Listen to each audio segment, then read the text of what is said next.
প্রিয় শিক্ষার্থীরা, আসসালামু আলাইকুম। আশা করি তোমরা সবাই ভালো আছো, সুস্থ আছো এবং নিরাপদে আছো। এই করোনাকালীন দুর্যোগ মুহূর্তে সবাই স্বাস্থ্যবিধি মেনে বাসায় অবস্থান করছো। তোমাদের ক্লাসকে তোমাদের হাতের মুঠোয় পৌঁছে দেওয়ার জন্য রাজশাহীর ঐতিহ্যবাহী শিক্ষা প্রতিষ্ঠান নিউ গভর্নমেন্ট ডিগ্রি কলেজ কর্তৃক আয়োজিত অনলাইন ক্লাসের আয়োজন। আজকে অনলাইন ক্লাসে তোমাদেরকে স্বাগত জানাই। আজকে আমি তোমাদের সাথে আছি রাবেয়া বসরি, প্রভাষক, বাংলা বিভাগ, new government degree college, Rajshahi. শিক্ষার্থীরা, আমার মোবাইল এবং ইমেল আইডি দেওয়া আছে, তোমাদের যে কোনো প্রয়োজন জিজ্ঞাসা আমাকে নক করতে পারো।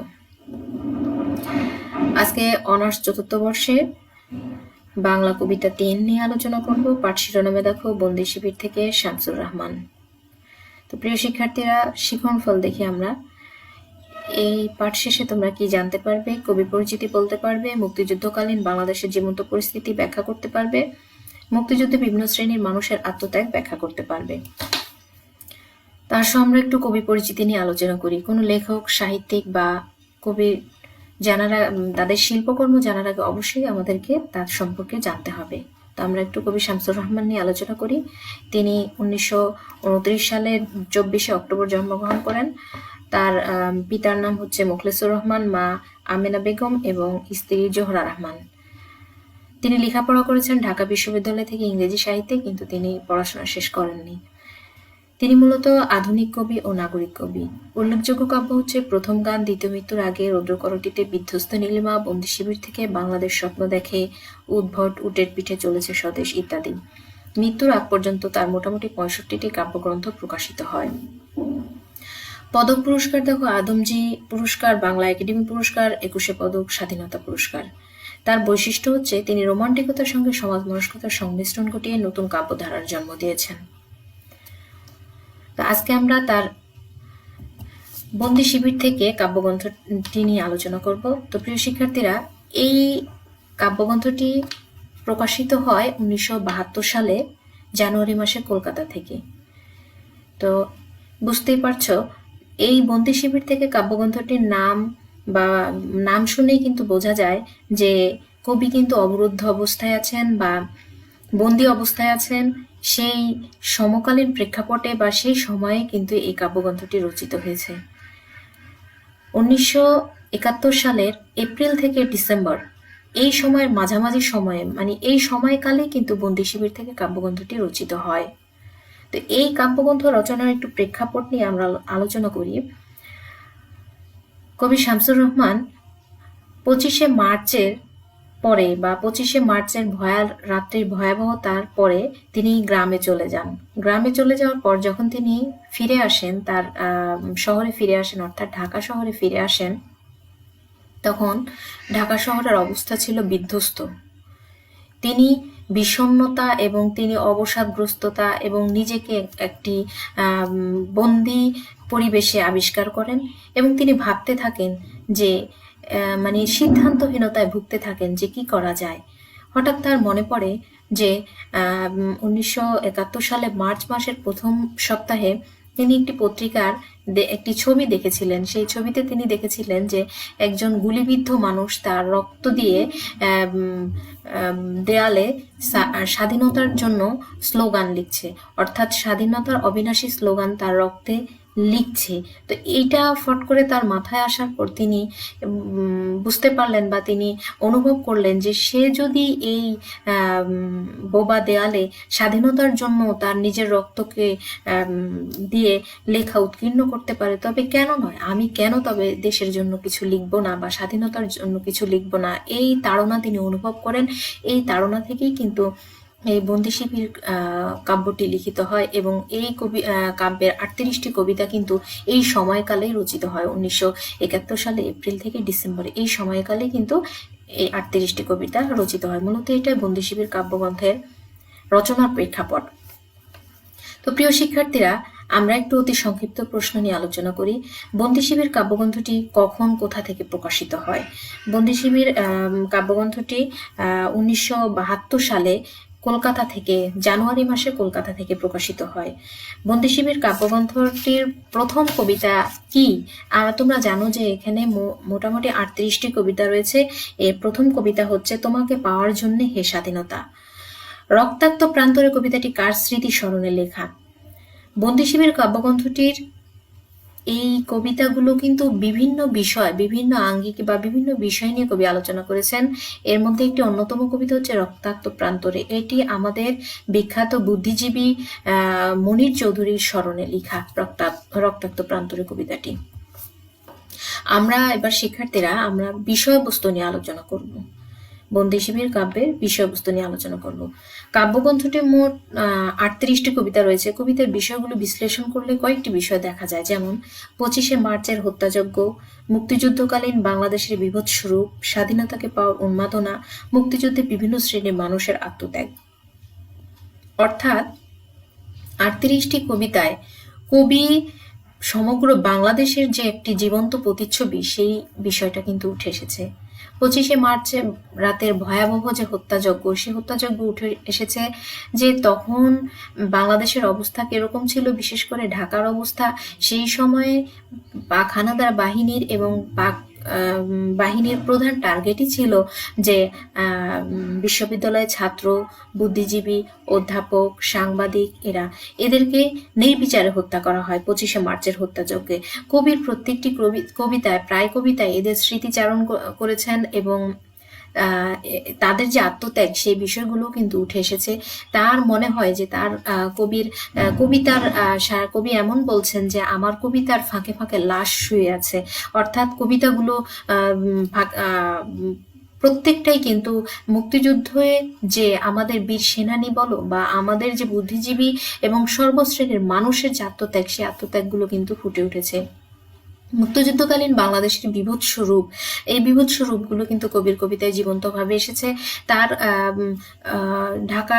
বাংলাদেশের রাজধানী ঢাকার চালচিত্র বা ঢাকার চিত্রটা এরকম ছিল যে সারি সারি ট্রাক যাচ্ছে, ট্রাকের আরোহিকারা চোখ বাঁধা মানুষ, এবং প্রায়ই শোনা যেত এরকম তুম বাঙালি হো আর হ্যান্ডস আপ, এই দুটো শব্দই কিন্তু বারবার ঘুরে ফিরে আসছে কবির কবিতায়, বা বারবার কবি বলছেন যে এই দুটো শব্দই কিন্তু তখন ছিল পরিচিত শব্দ ঢাকার রাস্তায় বা ঢাকার রাজপথে।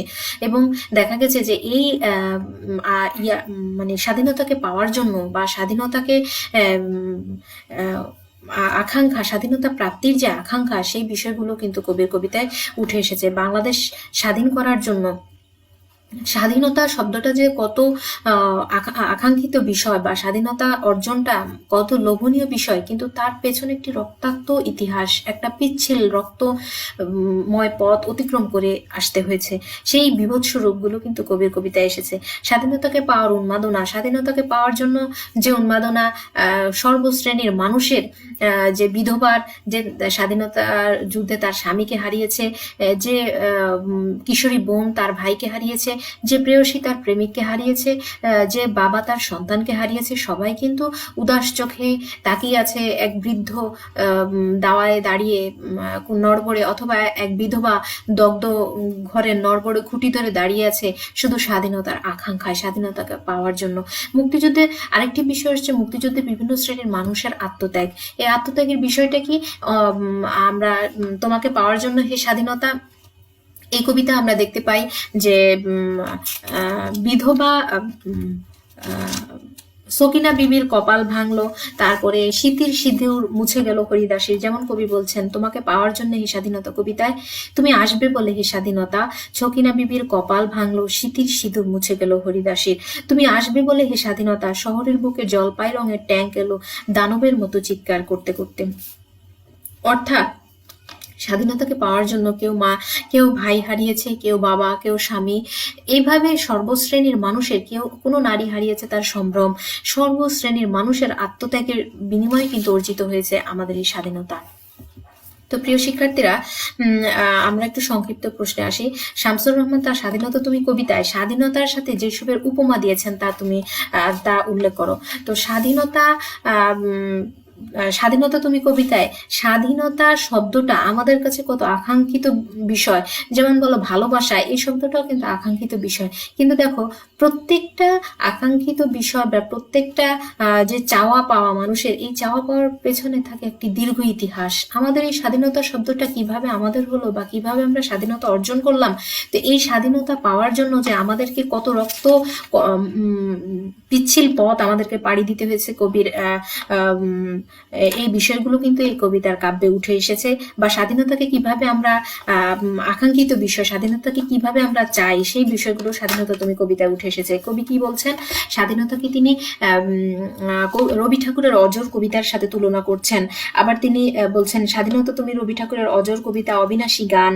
আবার নজরুলের ঝাঁকড়া চুলের বাবরি দোলানো সাথে তুলনা করছেন, ফেব্রুয়ারির অমর 21-এর সাথে তুলনা করছেন, শহীদ মিনারের উজ্জ্বল সভার সাথে তুলনা করছেন।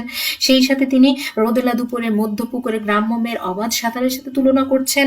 স্বাধীনতা হচ্ছে মাঠে ময়দানে ঝোল সংলাপ। আবার কালবৈশাখের দিগন্ত জোড়া মত্ত ঝাপটা, মায়ের শুভ্র শাড়ির কাপন, বোনের হাতের নম্র পাতায় মেহেদির রং। তারপরে জল জলে রাঙা পোস্টার, হাওয়ায় হাওয়ায় উদ্দাম গৃহিণীর ঘন কালো খোলা চুল, খোকার গায়ে রঙিন জামা, কুকুর অমন তুলতুলে গালে, রৌদ্রের খেলা, বাগানের ঘর, কোকিলের গান, বয়সী বটের ঝিলিমিলি পাতা। অর্থাৎ যেমন ইচ্ছে লেখা আমার কবিতার খাতা। অর্থাৎ কবির ভেতরের যা কিছু প্রিয়, যা কিছু কবির কাছে সুন্দর, যা কিছু কবিকে আনন্দ দেয়, যা কিছু কবিকে আপ্লুত করে, সেই সমস্ত কিছুর সংমিশ্রণে কিন্তু একটি শব্দ দাঁড়ায়, সেটা হচ্ছে স্বাধীনতা। অর্থাৎ সেই সময়ে, সেই বিধ্বস্ত দেশে আর সেই অবরুদ্ধ সময়ে, সেই বিভীষিকাপূর্ণ অবস্থায় কবির কাছে সবচেয়ে আকাঙ্ক্ষিত বস্তুই ছিল স্বাধীনতা। যেই সময় বলো না কেন, আমরা কঠিন দুঃসহ সময় পাড়ি দিয়ে আসি বা সুখের সময়, স্বাধীনতা শব্দ যে কত অমূল্য, কত মূল্যবান, সেই বিষয়টা কিন্তু কবি উপলব্ধি করেছেন। কবি নিজেকে স্বাধীনতার জন্য যে তাড়না তিনি অনুভব করেছেন, এজন্য তার ভেতর থেকে বেরিয়ে এসেছে স্বাধীনতাকে তিনি পৃথিবীর সমস্ত সুখময় শব্দ, পৃথিবীর সমস্ত ভালোবাসাময় শব্দ এবং পৃথিবীর সমস্ত অবিনাশী গানের সাথে তিনি তুলনা করছেন। অর্থাৎ কবির কাছে বহু আকাঙ্ক্ষিত এবং পরম পাওয়া হচ্ছে স্বাধীনতা। তো এই বহিঃপ্রকাশটাই কিন্তু স্বাধীনতা তুমি কবিতায় কবি উল্লেখ করেছেন। আরেকটি প্রশ্ন দেখো, আপনি নিজেই আজ কি দুঃসহ বিষণ্ণ সংবাদ ব্যাখ্যা করো। স্বাধীনতা তুমি বন্দি শিবির থেকে কাব্যগ্রন্থের কবিতাগুলো আমরা কিন্তু 38টি কবিতা, এর ভিতরে উল্লেখযোগ্য কবিতা হচ্ছে তোমাকে পাওয়ার জন্য হে স্বাধীনতা তুমি, তারপরে হচ্ছে স্বাধীনতা তুমি, তারপরে মধুস্মৃতি, রক্তাক্ত প্রান্তরে। এর মধ্যে একটি অন্যতম কবিতা হচ্ছে রক্তাক্ত প্রান্তরে। এই কবিতাটি কিন্তু একটি স্মৃতি জাগানিয়া বা স্মৃতিচারণমূলক লেখা। এটি তিনি লিখেছেন আমাদের বিখ্যাত বুদ্ধিজীবী মনির চৌধুরীকে নিয়ে। যে এই টানা মুক্তিযুদ্ধের 9 মাসে আমরা কি হারিয়েছি, সেই বিষয়গুলো কিন্তু কবির কবিতা উঠে এসেছে। আমরা অসংখ্য মেধাবী তরুণকে হারিয়েছি, অসংখ্য মেধাবী ছাত্র, ঢাকা বিশ্ববিদ্যালয়ের প্রতিভাময় ছাত্রগুলোকে হারিয়েছি, এবং আমরা তরুণ অধ্যাপক, তারপরে বুদ্ধিজীবী, সাংবাদিক, এদেরকে হারিয়েছি। তাদের ভিতরে অন্যতম ছিল যে মনির চৌধুরী। তিনি শামসুর রহমানের অগ্রজ ছিলেন এবং শামসুর রহমান তাকে খুব পছন্দ করতেন। যখনই দেখা হতো তখনই মনির চৌধুরী তাকে জিজ্ঞেস করতেন, কোনো খবর জিজ্ঞেস করতেন। তো এই যে মনির চৌধুরী, তিনি ছিলেন বিখ্যাত বুদ্ধিজীবী। তাকে 14ই ডিসেম্বরে তিনি নিখোঁজ হন এবং তাকে 14ই ডিসেম্বরে হত্যা করা হয়। তো পাক হানাদার বাহিনীর দোসররা আলবদর, আল শামস, এদের সহযোগিতায় বাংলাদেশকে মেধাশূন্য করার অপচেষ্টা হিসাবে এই কাজগুলো করা হয়। তো এই মনির চৌধুরীর স্মৃতিচারণ করতে কিন্তু তিনি রক্তাক্ত প্রান্তরের কবিতাটি লিখেন। তিনি কি বলছেন যে মনির চৌধুরীকে এখন তিনি তার প্রতিবেশী কারা, তার প্রতিবেশী হচ্ছে ঘাস, প্রজাপতি, শেয়াল, কুকুর, পিঁপড়া, শকুনেরা তার আত্মীয়। অর্থাৎ তিনি বিলীন হয়ে গেছেন মাটির সাথে। তার প্রতিবেশী এখন ঘাস, শেয়াল, কুকুর, পিঁপড়া। কিন্তু কবি শামসুর রহমানের অন্তরে তিনি সর্বদা চির অম্লান থাকবেন। অথচ তার মনির চৌধুরী ফেলে যাওয়া বারান্দা, বাগানের গাছগুলো তার পথ চেয়ে থাকে। টাইপ রাইটার তার হাতের স্পর্শের জন্য ব্যাকুল হয়ে থাকে। তার পদধ্বনি শোনার জন্য ফ্ল্যাটের সিঁড়িগুলো কান পেতে থাকে। তিনি কোনো সভাগৃহে আজও কবি খুঁজে বেড়ান মনির চৌধুরীকে। তো এই স্মৃতিচারণমূলক কবি মানে এই বিষয়গুলো কিন্তু রক্তাক্ত প্রান্তর কবিতায় উঠে এসেছে। তাই তিনি বলছেন যে আপনি নিজেই আজকে দুঃসহ বিষণ্ণ সংবাদ, অর্থাৎ যে আপনি আমার থেকে কোনো কিছু আছে কি খবর কিছু, এই কথা বলে আপনি শামসুর রহমানের কাছ থেকে মনির চৌধুরী খবর জানতেন, কিন্তু ব্যাকুল জিজ্ঞাসা আজকে আপনি আজ দুঃসহ বিষণ্ণ সংবাদ। দেশ স্বাধীন হয়েছে, বহুদিন পর আমরা আমাদের মাতৃভূমিকে শত্রুমুক্ত করতে পেরেছি, কিন্তু আমি আজকে তন্ন তন্ন করে ডানে বামে সব জায়গাতে আপনাকে খুঁজছি এই খবরটা দেওয়ার জন্য, কিন্তু আজকে আপনি নেই, আপনি আজ দুঃসহ বিষণ্ণ সংবাদ। অর্থাৎ রক্তাক্ত প্রান্তরে মনির চৌধুরীর স্মৃতিচারণ করতে গিয়ে কবি এই কথাগুলো ব্যাখ্যা করেন। এই খবর মানে এই খবরটি কবির কাছে যেমন দুঃসহ তেমনি বিষণ্ণ। তোমাকে পাওয়ার জন্য এই স্বাধীনতা কবিতায় স্বাধীনতা প্রত্যাশী মানুষের আত্মত্যাগের কথা উল্লেখ করো। তো আমরা জানি যে আমাদের এই অমূল্য স্বাধীনতা অর্জনের জন্য আমাদেরকে দীর্ঘ 9 মাস অপেক্ষা করতে হয়েছে। এই 9 মাসে আমাদের যে আত্মত্যাগ, আমাদের তরুণ যুবা বৃদ্ধ সর্বশ্রেণীর মানুষ, শিক্ষক বলো, বুদ্ধিজীবী বলো, সাংবাদিক, সুরকার, শিল্পী এবং খেটে খাওয়া নিরন্ন মানুষ সবাই কিন্তু সবার সম্মিলিত প্রয়াসে বা সবার এগিয়ে আসার কারণে আমরা কিন্তু এই স্বাধীনতা অর্জন করেছি। এই স্বাধীনতা আমরা হারিয়েছি 30 লক্ষ শহীদের আত্মত্যাগের বিনিময়ে কিন্তু আমাদের এই স্বাধীনতা অর্জিত হয়েছে। আবার 2 লক্ষ মা বোনের সম্ভ্রমের বিনিময়ে কিন্তু আমাদের এই স্বাধীনতা অর্জিত হয়েছে। অর্থাৎ তোমাকে পাওয়ার জন্য হে স্বাধীনতা এই কবিতায় স্বাধীনতা প্রত্যাশী মানুষের যে আত্মত্যাগ, সেই আত্মত্যাগের বিষয়গুলো ফুটে উঠেছে। কবি কি বলছেন? তুমি আসবে বলে হে স্বাধীনতা, সকিনা বিবির কপাল ভাঙলো, শীতির সিঁদুর মুছে গেল হরিদাসের। তুমি আসবে বলে হে স্বাধীনতা, শহরের বুকে জলপাই রঙের ট্যাঙ্ক এলো দানবের মতো চিৎকার করতে করতে। তুমি আসবে বলে হে স্বাধীনতা, ছাত্রাবাস বস্তি উজাড় হলো, রিক এলএস রাইফেল আর মিশিগানের খই ফুটলো তত্র। অর্থাৎ সকিনা বিবি হয় স্বামীকে হারিয়েছে, না হলে তার ছেলেকে, না হলে তার ভাইকে, তার কপাল ভাঙলো, শীতের সিঁদুর মুছে গেল হরিদাসের। অসংখ্য বাঙালি বধূ তাদের স্বামীকে হারিয়েছে, যাদের শীতের সিঁদুর ছিল তাদের স্বামী স্বাধীনতার যুদ্ধে যাওয়ার ফলে তাদের জীবন উৎসর্গ করেছে এবং এই বধূদের শীতের সিঁদুর মুছে যায়। আবার শহরের বুকে জলপাই রঙের ট্যাঙ্ক এলো, পাকিস্তানি হানাদার বাহিনীর যে ট্যাঙ্ক, এগুলো শহরকে তছনছ করার জন্য আগুনের পর মানে গ্রামের পর গ্রাম আগুন দিয়ে জ্বালিয়ে দেওয়ার জন্য আসলো এবং ছাত্রাবাস বস্তি উজাড় হলো এবং রাইফেলের খই যত্রতত্র ফুটলো। তারপরে তুমি আসবে বলে হে স্বাধীনতা, ছাই হলো গ্রামের পর গ্রাম। তুমি আসবে বলে বিধ্বস্ত পাড়ায় প্রভুর বাস্তুভিটায় ভগ্নস্তূপে দাঁড়িয়ে একটা আর্তনাদ করলো একটু কুকুর। তুমি আসবে বলে হে স্বাধীনতা, অবশেষ হামাগুড়ি দিল পিতামাতার লাশের উপর। অর্থাৎ স্বাধীনতার জন্য তার বাবা মা কে হত্যা করা হয়েছে, কিন্তু ছোট্ট অবশ শিশু তো সে বুঝে না, সে পিতামাতার লাশের উপর হামাগুড়ি দিয়ে বাবা মাকে খুঁজছে। সকিনা বিবির কপাল ভেঙেছে, শীতের সিঁদুর হরিদাসী শীতের সিঁদুর মুছে গেল। মোল্লাবাড়ির এক বিধবা দাঁড়িয়েছে নরবড়ি খুঁটি ধরে দগ্ধ করে। স্বাধীনতার জন্য চাতক পাখির মতো চেয়ে আছে বিধবা, যে তার স্বাধীনতা যুদ্ধে তার স্বামীকে হারিয়েছে, ছাই হয়ে গেছে, আগুনে পুড়ে গেছে তার ভিটে বাড়ি। সে ভিটে বাড়ি পোড়া খুঁটি ধরে দাঁড়িয়ে আছে, স্বাধীনতার জন্য চাতক পাখির মতো চেয়ে আছে। স্বাধীনতা তোমার জন্য হাড্ডিসার এক অনাথ কিশোরী শূন্য থালা হাতে বসে আছে পথের ধারে। অর্থাৎ স্বাধীনতার জন্য নিরন্ন মানুষেরা তাকিয়ে আছে চাতক পাখির মতো। তোমার জন্য সগির আলী শাহবাজপুরের সেই জোয়ান কৃষক, কেষ্টদাস জেলেপাড়ার সবচেয়ে সাহসী লোকটা, মতলব মিয়া মেঘনা নদীর দক্ষ মাঝি, গাজি গাজি বলে নৌকা চালায় উদ্দাম ঝড়ে, রুস্তম শেখ ঢাকার রিক্সাওয়ালা, যার ফুসফুস এখন প্রকার দখলে।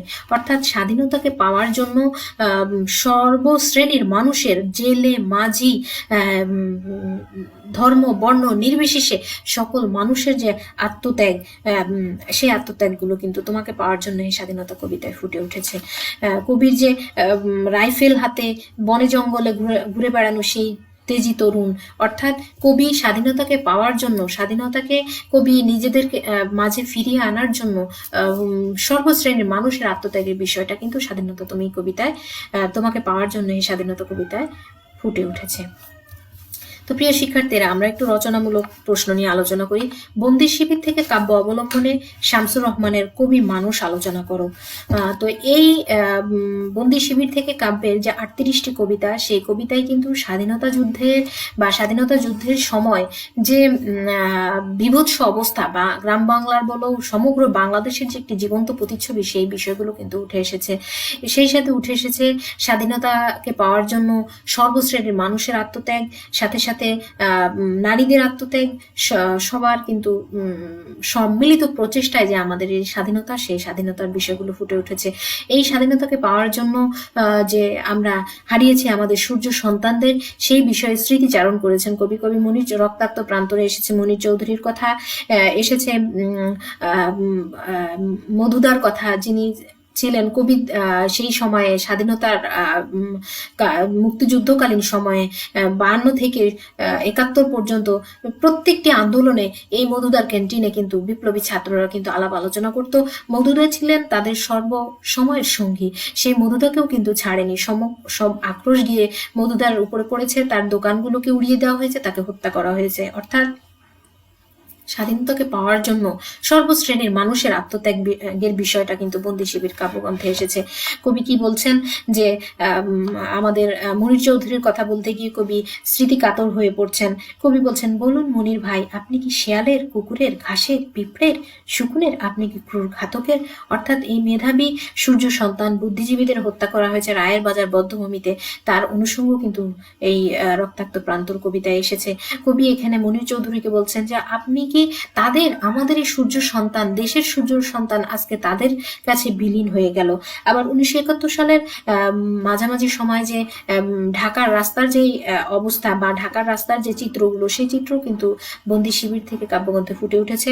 নিরহ বাঙালিকে ধরে নিয়ে খুন করা, তারপরে সর্বত্রই তল্লাশি চালানো এবং চোখ বেঁধে ট্রাকে করে নিয়ে যাওয়া, এই বিষয়গুলো কিন্তু কবির কবিতায় ফুটে উঠেছে। কবি কি বলছেন, ধা করে একটি টাক ছুটে যাচ্ছে, আরোহী কজন, চোখ বাঁধা, হাত বাঁধা আবছা মানুষ, পাশে রাইফেলধারী পাঞ্জাবি সৈনিক, ছাত্র নয়, মুক্তিশাল নয় কোনো, তবু হঠাৎ হ্যান্ডস আপ বলে স্ট্যান্ড গান হাতে আর প্রশ্ন দেয় ছুড়ে ঘাট ধরে, বাঙালি হতুম? অর্থাৎ সেই সময়ে যে বিভীষিকাময় অবস্থা, ঢাকার রাস্তার যে অবস্থা, সেই বিষয়গুলো কিন্তু কবিতায় কিন্তু সেই বিষয়ের ছবিগুলো আমরা দেখতে পাই। সমস্ত শহরে সৈন্যরা টহল দিচ্ছে, যথেচ্ছ গুলি করছে, কামান দাগছে, তো হায়নারা গ্রামগঞ্জে ঘুরে বেড়াচ্ছে, আগুনে পুড়িয়ে মারছে মানুষকে, গ্রামের পর গ্রাম ছাই হয়ে যাচ্ছে, সোনার বাংলাকে শ্মশানে পরিণত করছে, দাউ দাউ করে নয়া বাজার পড়ে যাচ্ছে, দোকানপাট ঘর এগুলো পুড়ে যাচ্ছে। কবির কবিতায় কিন্তু এই বিষয়গুলো উঠে এসেছে। আবার কেউ খাল কেটে কুমির আনছে, এই বিষয় প্রাত্যহিক কবিতায় কিন্তু কবির এই বিষয়টা মানে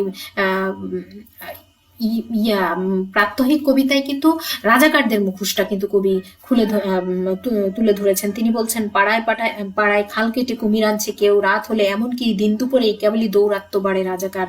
অর্থাৎ তাদের যে বিশ্বাসঘাতকতা, আলবদর আল শামস বাহিনীর যে বিশ্বাসঘাতকতা, সেই বিশ্বাসঘাতকতার বিষয়টাও প্রাত্যহিক কবিতায় উঠে এসেছে। আবার কবি বলছেন, পাড়ায় বর্বররা অস্ত্র উঁচিয়ে যুবতীদের ধরে নিয়ে যাচ্ছে, তাদের সম্ভ্রম হানি করছে, এই বিষয়গুলো কিন্তু উঠে এসছে। কবি বলছেন, পাড়ায় ওরা মাতে অস্ত্র উদ্ধারে নৃত্য করে তছনছ যখন যা খুশি, ভয় পাওয়া জাননি তাকান তরুণ পুত্রের দিকে, তরুণী কন্যার হাত ধরে স্তক্ষোভ। অর্থাৎ যুদ্ধের ভয়াবহতা, দেশ থেকে বিশ্বাস উঠে যাচ্ছে, কেউ কাউকে বিশ্বাস করতে পারছে না। আবার মৃত্যু ভয় মানুষগুলোকে তাড়িয়ে বেড়াচ্ছে, অথচ এখনো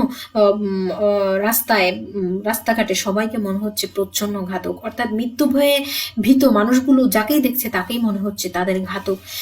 এরকম বিভীষিকাময় পরিস্থিতি কিন্তু আমাদের মুক্তিযুদ্ধকালীন সময়ে আমাদের গ্রাম বাংলায় ছিল, সমগ্র বাংলাদেশে ছিল। সেই বিষয়গুলো কিন্তু কবিতায় উঠে এসেছে।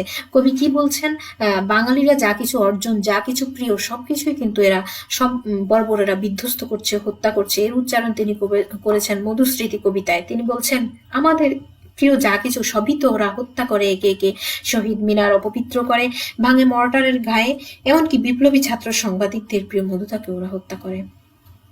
তো এইভাবে দেখা যায় যে বাংলাদেশের সমগ্র বাংলাদেশের একটি নিটল প্রতিচ্ছবি, একটি জীবন্ত প্রতিচ্ছবি এই বন্দি শিবির কাব্যগ্রন্থে উঠে এসেছে। তো আমরা দেখতে পাই যে সর্বশ্রেণীর মানুষের আত্মত্যাগ এবং সর্বশ্রেণীর মানুষের স্বাধীনতাকে পাওয়ার যে উন্মাদনা, আত্মত্যাগের পাশাপাশি স্বাধীনতাকে অর্জনের যে আকাঙ্ক্ষা, সেই বিষয়গুলো কিন্তু বন্দি শিবির কাব্যগ্রন্থে এসেছে। তো বন্দি শিবির কাব্যগ্রন্থের মূল সুরই কিন্তু স্বাধীনতা প্রাপ্তির আকাঙ্ক্ষা। স্বাধীনতাকে কিভাবে কবি ধারণ করছেন, স্বাধীনতাকে কিসের সাথে তুলনা করছেন, স্বাধীনতা কে তিনি তার ভেতরে স্বাধীনতার জন্য পাওয়ার জন্য যে উন্মাদনা, সেই বিষয়টা কিন্তু তিনি অনুভব করছেন। আর সেই সাথে তিনি স্বাধীনতা পাওয়ার জন্য যে লেখক, সাহিত্যিক, অধ্যাপক, বুদ্ধিজীবী, এদের আত্মত্যাগ, সেই বিষয়গুলোও কিন্তু উঠে এসেছে। কবি কি বলছেন? মৃতেরা কবিতায় কবি বলছেন, কোথায় সে নির্ভীক, কোথায় নাট্যবিলাসী অধ্যাপক, কোথায় আত্মবলা সে দার্শনিক, কোথায় সে যার মাছ ধরা ছিল শখ। অর্থাৎ মানুষের জীবন তুচ্ছ, নির্বিচারে মানুষ পাখির মতো মানুষ হত্যা করা, আর গ্রামের পর গ্রাম জ্বালিয়ে দেওয়া এবং নারীদের সম্ভ্রমহানি, সব মিলিয়ে একটি ভয়াবহ বিভীষিকাময় মুহূর্ত, একটি ভয়াবহ বিভীষিকাময় চিত্র। এই বিষয়গুলো কিন্তু স্বাধীনতা যুদ্ধের একটি সত্য এবং বাস্তব ছবি। সেই ছবিগুলোই কিন্তু কবির কবিতায় ফুটে উঠেছে। 1971 সালের এপ্রিল থেকে ডিসেম্বর, এই সময়কালীন সময়ের যে সমসাময়িক সময়ের যে ঘটনাগুলি, সেই ঘটনা কিন্তু কবির কবিতায় ফুটে উঠেছে। বন্দি শিবির থেকে কাব্যগ্রন্থের বিভিন্ন কবিতায় যে ভাষাচিত্র কবি ফুটে উঠেছেন, স্বাধীনতা অর্জনের জন্য যে মুক্তিযুদ্ধকালীন সময়ে বাঙালির যে অত্যাচারের শিকার হয়েছেন, শব্দগুচ্ছে কবি ভয়াল দিনের সেই স্মৃতি বর্ণনা করছেন। কবি কি বলছেন? তুমি আসবে বলে হে স্বাধীনতা, শহরের বুকে জলপাই রঙের ট্যাঙ্ক এলো দানবের মতো চিৎকার করতে করতে, তুমি আসবে বলে হে স্বাধীনতা, ছাত্রাবাস বস্তি উজাড় হলো। অর্থাৎ দানবের মতো চিৎকার করতে করতে খানাদার বাহিনীর ট্যাঙ্ক এলো, ছাত্রাবাস বস্তি উজাড় হলো, গ্রামের পর গ্রাম উজাড় হলো, জ্বলে পড়ে ছারকার হয়ে গেল আমাদের এই গ্রাম বাংলা, আমাদের এই বাংলাদেশ শ্মশানে পরিণত হলো এবং অকাতরে জীবন বিলিয়ে দিল হাজারো বিপ্লবী, ছাত্রনেতা, তরুণ, সাংবাদিক, অধ্যাপক ইত্যাদি। তো তাদের সম্মিলিত প্রয়াস, তাদের সম্মিলিত আত্মত্যাগ এবং তাদের রক্তের বিনিময়ে কিন্তু রক্তস্নাত পাড়ি দিয়ে আমরা এই স্বাধীনতা অর্জন করেছি। এই বিজয়ের মাসে আমরা তাদেরকে স্মরণ করছি। তার এই বিজয়ের মাসে তাদের যে আত্মত্যাগ, সেই আত্মত্যাগের বিষয়গুলো কিন্তু আমাদেরকে আবার কিন্তু সজাগ করে দেয়, আবার কিন্তু আমরা মানে স্মৃতি কাতর হয়ে পড়ি। সেই স্মৃতি কাতরতাই কিন্তু ভর করেছে শামসুর রাহমানের এই বন্দি শিবির থেকে কাব্যগ্রন্থে। এই স্মৃতি কাতরতার বহিঃপ্রকাশ মধুস্মৃতি, রক্তাক্ত প্রান্তরে প্রাত্যহিক, মৃতেরা ইত্যাদি কবিতায় কিন্তু আমরা লক্ষ্য করি। স্বাধীনতা তুমি এবং তোমাকে পাওয়ার জন্য হে স্বাধীনতা ইত্যাদি কবিতায় স্বাধীনতাকে পাওয়ার উন্মাদনা এবং স্বাধীনতাকে অর্জনের জন্য যে আত্মত্যাগ, স্বাধীনতাকে যে বহু আকাঙ্ক্ষিত বিষয়, সেই বিষয়গুলোর পাশাপাশি স্বাধীনতার জন্য যে সর্বশ্রেণীর মানুষের যে সম্মিলিত প্রয়াস, সেই বিষয়গুলো কিন্তু উঠে এসেছে। তো প্রিয় শিক্ষার্থীরা, আমরা মোটামুটি এই বিষয় নিয়ে আলোচনা করলাম। বন্দি শিবির থেকে কাব্যগ্রন্থের প্রেক্ষাপট এবং তার যে বিষয়বস্তু, স্বাধীনতাকে পাওয়ার জন্য আকাঙ্ক্ষা, উন্মাদনা, স্বাধীনতার জন্য আত্মত্যাগ এবং সেই সাথে সাথে কবির ভেতরের যে স্মৃতি জাগানিয়া মুহূর্তগুলো, সেই বিষয়গুলো কিন্তু উঠে এসেছে। তো আমরা মোটামুটি এই বিষয় নিয়ে আলোচনা করেছি। তোমাদের যদি কোনো প্রশ্ন থাকে আমাকে ইমেইলে অথবা মোবাইলে মেসেজ করতে পারো। তো আমরা এই বন্দি শিবির থেকে কাব্যগ্রন্থ জানার জন্য আরো এবং শামসুর রহমানকে জানার জন্য আর নিম্নের বইগুলো পড়তে পারি: নিঃসঙ্গ শেরপা, হুমায়ুন আজাদ, শামসুর রহমান স্মারকগ্রন্থ, বাংলা একাডেমি প্রকাশিত, আধুনিক বাংলা কবিতা, প্রাসঙ্গিকতা ও পরিপ্রেক্ষিত, মোহাম্মদ মনিরুজ্জামান। তো প্রিয় শিক্ষার্থীরা, আজকে এই পর্যন্তই। আশা করি তোমরা সবাই ভালো থাকবে, সুস্থ থাকবে এবং নিরাপদে থাকবে। ধন্যবাদ সবাইকে, ধন্যবাদ। আসসালামু আলাইকুম।